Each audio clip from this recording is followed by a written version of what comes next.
सबसे पहले हमें पता है जब भी कोई रिएक्ट ऐप रन करता है, जैसे मैंने ये रन करा है, ये बिल्कुल एक फ्रेश प्रोजेक्ट है रिएक्ट का, सिंपल प्रोजेक्ट, कोई भी कुछ भी नहीं किया है। स्टार्टिंग में जो प्रोजेक्ट हमारा रन होता है वो स्टार्टिंग में मेन जेएक्स से फाइल रन होती है। आमतौर पर कोई डिफ़ॉल्ट के साथ ये फाइल आती है जिसके अंदर ये कुछ कोड होते हैं। ये कोड बेसिकली करता क्या है, सबसे पहले हमें जितना पता है कि जितनी भी हमारी फाइल्स रन होती है वो ब्राउज़र पे जाकर रन होती है। और ब्राउज़र क्या है, एक स्ट्रक्चर है जो एक कोड इमेज से बना हुआ है, और उसके साथ ये रन हो रही है रिएक्ट फाइल। यानी जो ये रिएक्ट का जो कोड है ये मर्ज हो रही है हमारे इस HTML फाइल के साथ। अब जैसा कि मैंने पहले कहा कि रिएक्ट में हर एक चीज़ का एक मतलब होता है, सेम इस लाइन का भी एक मतलब है, जो आपका ये मेन जो फिक्स फाइल है।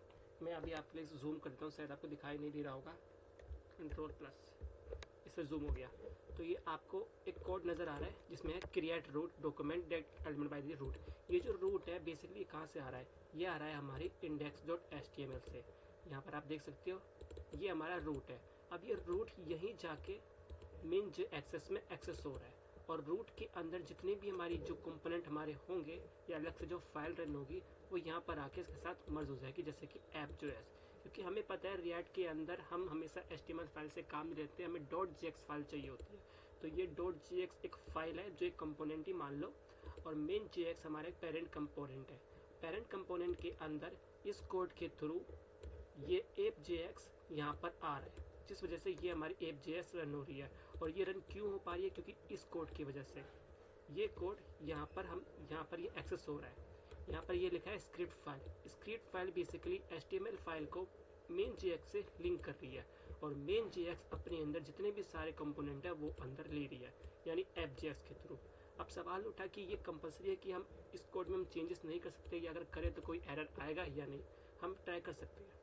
लेट सपोज मैं मान के चलता हूँ ये मेरे एक ऐप बनने वाली है जिसका नाम होगा टू डू ऐप। तो मैं एक कंपोनेंट बनाऊंगा जिसका नाम होगा, सिंपल होगा, टू डू मेन जेएक्स, और RFC से हम रिएक्ट का सिंपल कोड ले लेंगे, इसमें कोई है नहीं, सॉरी कोड नहीं लेंगे क्योंकि मैं इसको मेन जेएक्स बनाने वाला हूँ, यानी मैं इसको मेन जेएक्स की तरह रन करने वाला हूँ। तो सबसे पहले हमें चाहिए होता है क्रिएट रूट, ये फाइल चाहिए होता है। अब करोगे तो वैसे इंपोर्ट हो जाएगा। इसके बाद फिर हमें यहाँ पर bracket document gate element by ID, और हमें चाहिए होता है रूट। ये रूट कहाँ पर है, हमारी मेन HTML फाइल है, यहाँ पर ये रूट है, मैं इसको ले रहा हूँ। इसके बाद डॉट रेंडर, यहाँ पर रेंडर होने के बाद फिर हमें एक दूसरा कोड चाहिए होता है जो होता है स्ट्रिक मोड। ये बेसिकली हमारे रिएक्ट से इंपोर्ट होता है। इसके बाद कर्ली ब्रेसेस पे, सॉरी एंगल ब्रैकेट में से बंद कर देंगे। देन यहाँ पर हमारी चीज़ें आती है जो कि हमारे सब कंपोनेंट होते हैं। इस केस में हमारा एक ऐप है जो एक सब कंपोनेंट है, और मुझे इसको टू डू मेन के अंदर से करवाना है। तो मैं इसको ऐप लिख दूँगा और ये हो जाएगा एक्सेस। ठीक है। अब तक तो क्या हो रहा था कि हमारी इंडेक्स फाइल से मेन जेएक्स लिंक थी, और मेन जेएक्स के अंदर हमारा ऐप था, और app.js रन हो रही थी क्योंकि ये हमें कोड दिख रहा था। पर अब मैं क्या करना चाहता हूँ, इंडेक्स फाइल को मैं चाहता हूँ कि मेरा जो है टू डू मेन ये हमारी मेन फाइल बन जाए, और इसी के अंदर हमारे जितना भी ऐप हो या फिर हमारा अबाउट हो, कॉन्टैक्ट का कंपोनेंट हो, वो सारे रन हो। तो बेसिकली हमें अब मुझे इसके लिए क्या करना पड़ेगा, मैं यहाँ से मेन जेएस को हटा दूंगा या कमेंट कर दूंगा। उसके बाद मैं मेन जेएस से हटा के मैं खाली यहाँ पर नाम लिख दूंगा अपने टू डू मेन जेएक्स। अब उसके बाद अगर मैं फाइल रन करूँगा तो ये हमारा रिफ्रेश हो गया पूरा, यानी जो हमारे पास मेन जो जेएक्स में रन हो रहा था वो अब नहीं रन हो रहा है। अब आप सोचेंगे वाइट कैसे आ गया, क्योंकि देखो मेन जेएक्स पे CS अप्लाई हो रही है इस चक्कर में, और टू डू हमारे app.js में मैंने कोई नहीं लिखा, मेन जेएक्स में नहीं लिखा, टू डू मेन जेएक्स में।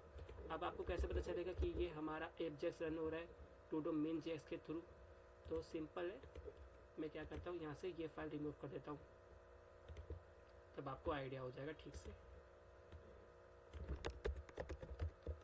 ऐप, तो ये आ गया खाली ऐप।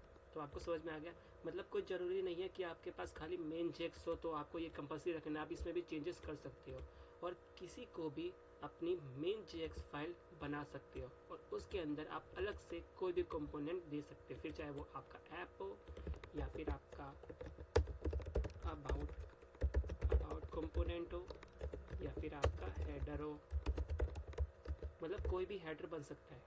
सिंपल सी बात है। इसमें बस इस वीडियो बनाने का मेरा मोटिव यही था कि रिएक्ट में सब कुछ अपने आप नहीं चलती है, हर कोड कोई ना कोई किसी से लिंक है, बस आपको समझ में आना चाहिए और उसकी प्रैक्टिस करनी चाहिए।